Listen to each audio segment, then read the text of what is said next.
Nomor 1. Jabatan administrasi terdiri atas A. Jabatan pelaksana, jabatan pelaksana lanjutan, dan jabatan penyelia. B. Jabatan ahli pertama, jabatan ahli muda, dan jabatan ahli madya. C. Jabatan administrator, jabatan pengawas, dan jabatan pelaksana. D. Jabatan pengawas, jabatan penyelia, dan jabatan pratama. E. Jabatan madya, jabatan pengawas, dan jabatan pimpinan tinggi. Jawabannya C. Jabatan administrator, jabatan pengawas, dan jabatan pelaksana. Ini ada di pasal 14. Nah, jabatan administrasi itu terdiri atas jabatan administrator, kemudian jabatan pengawas, kemudian jabatan pelaksana. Nah, berarti jawabannya C. Nomor 2. Pejabat yang bertanggung jawab atas pelaksanaan kegiatan pelayanan publik serta administrasi pemerintahan dan pembangunan adalah A. Pejabat penyelia, B. Pejabat administrator, C. Pejabat pengawas, D. Pejabat pelaksana, E. Pejabat madya. Jawabannya D. Pejabat pelaksana. Ini ada di pasal 15. Jadi isi dari pasal 15 ini merupakan tugas-tugas dari setiap jabatan administrator. Nah, untuk jabatan pelaksana itu bertanggung jawab melaksanakan kegiatan pelayanan publik serta administrasi pemerintahan dan pembangunan. Berarti jawabannya D.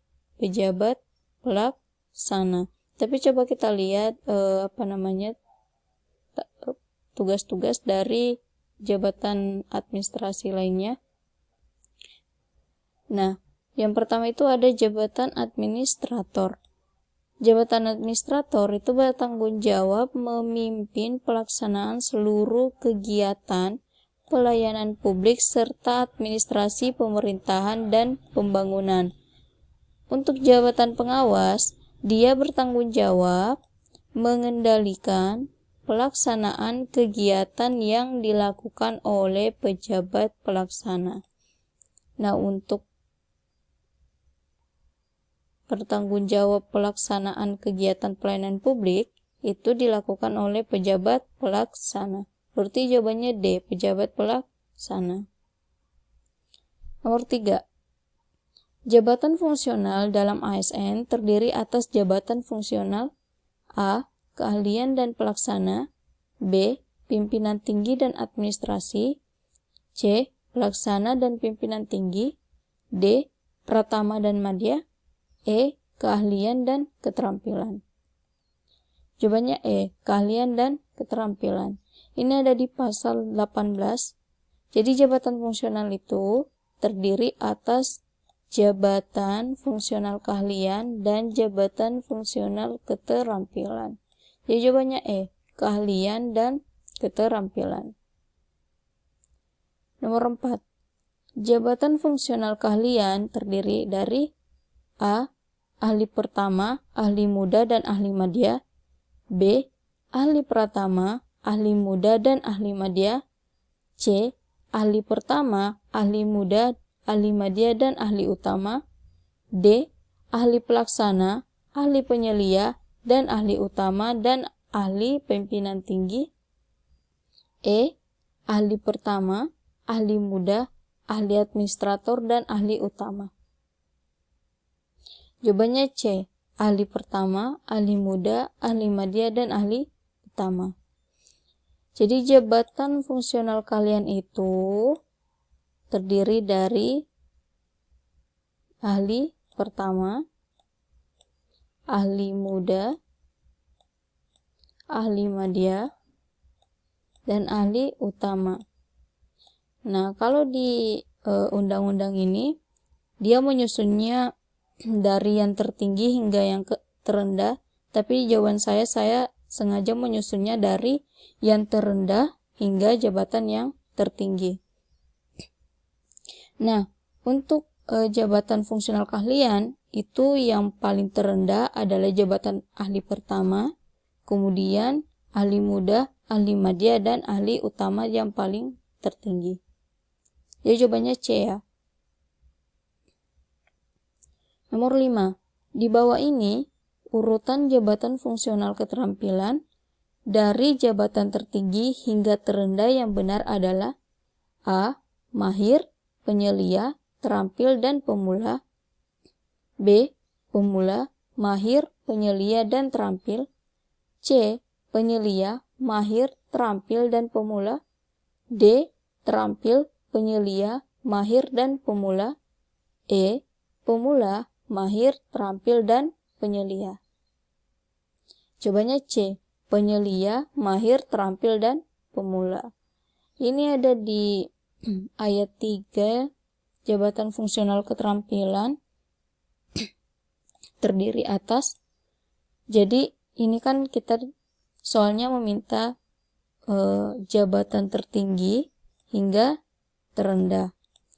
Nah, untuk yang keterampilan, jabatan tertingginya itu adalah penyelia. Berarti penyelia dulu. Kemudian mahir, kemudian terampil, dan terakhir adalah pemula. Pemula ini adalah jabatan terendah dalam jabatan fungsional keterampilan. Jadi jawabannya C. Penyelia, mahir, terampil, dan pemula. Nomor 6. Jabatan pimpinan tinggi terdiri dari A. Jabatan pimpinan tinggi utama, madya, dan pemula. B. Jabatan pimpinan tinggi utama, mahir, dan pemula. C. Jabatan pimpinan tinggi mahir, penyelia, dan pelaksana. D. Jabatan pimpinan tinggi madya, muda, dan pertama. E. Jabatan pimpinan tinggi utama, madya, dan pratama. Jawabannya E. Jabatan pimpinan tinggi utama, madya, dan pratama. Jabatan pimpinan tinggi terdiri atas jabatan pimpinan tinggi utama, kemudian jabatan pimpinan tinggi madya, dan terakhir jabatan pimpinan tinggi pratama. Pratama ya, bukan pertama, tapi pratama. Jadi jawabannya E. Nomor 7. PNS berhak memperoleh beberapa hal di bawah ini, kecuali A. Gaji, tunjangan, dan fasilitas. B. Cuti. C. Jaminan pensiun dan jaminan hari tua. D. Kenaikan gaji. E. Perlindungan. Jawabannya D. Kenaikan gaji. Ini ada di pasal 21. Jadi ada beberapa hak PNS. Nah, PNS itu berhak memperoleh gaji, tunjangan, dan fasilitas. Berarti ini bukan ya, kan yang dicari adalah kecuali. Nah, ini bukan karena masuk di sini. Kemudian cuti, ini juga bukan, ini termasuk hak PNS. Kemudian jaminan pensiun dan jaminan hari tua, ini juga bukan.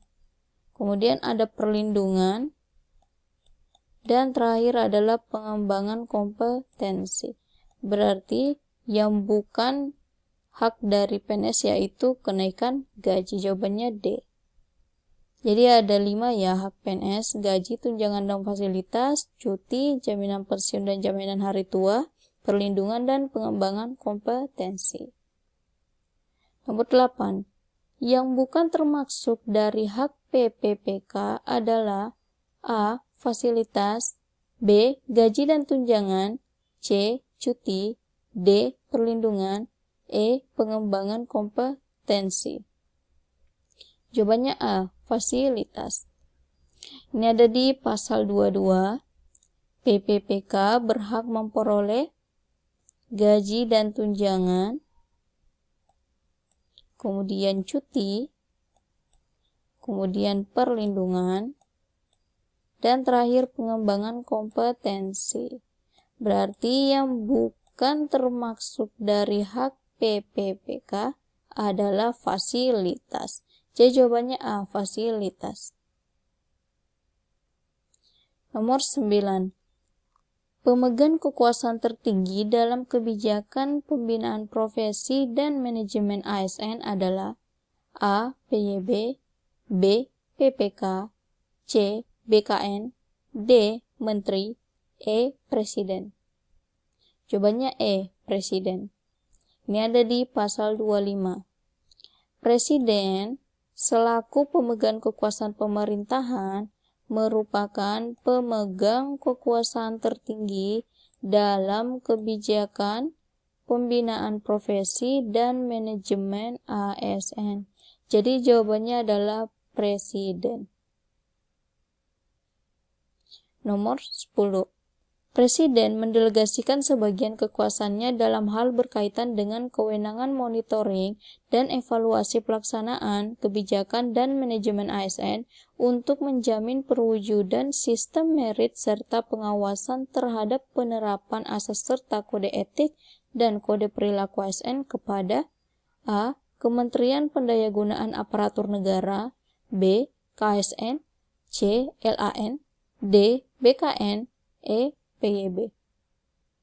Jawabannya B, KASN. Nah, jadi untuk menyelenggarakan kekuasaannya, itu presiden bisa mendelegasikan sebagian kekuasaannya. Nah, untuk yang berkaitan dengan monitoring, ya, jadi yang berkaitan dengan kewenangan monitoring dan evaluasi pelaksanaan kebijakan dan manajemen ASN dan seterusnya, itu diserahkan kepada KASN. KASN itu adalah Komisi ASN.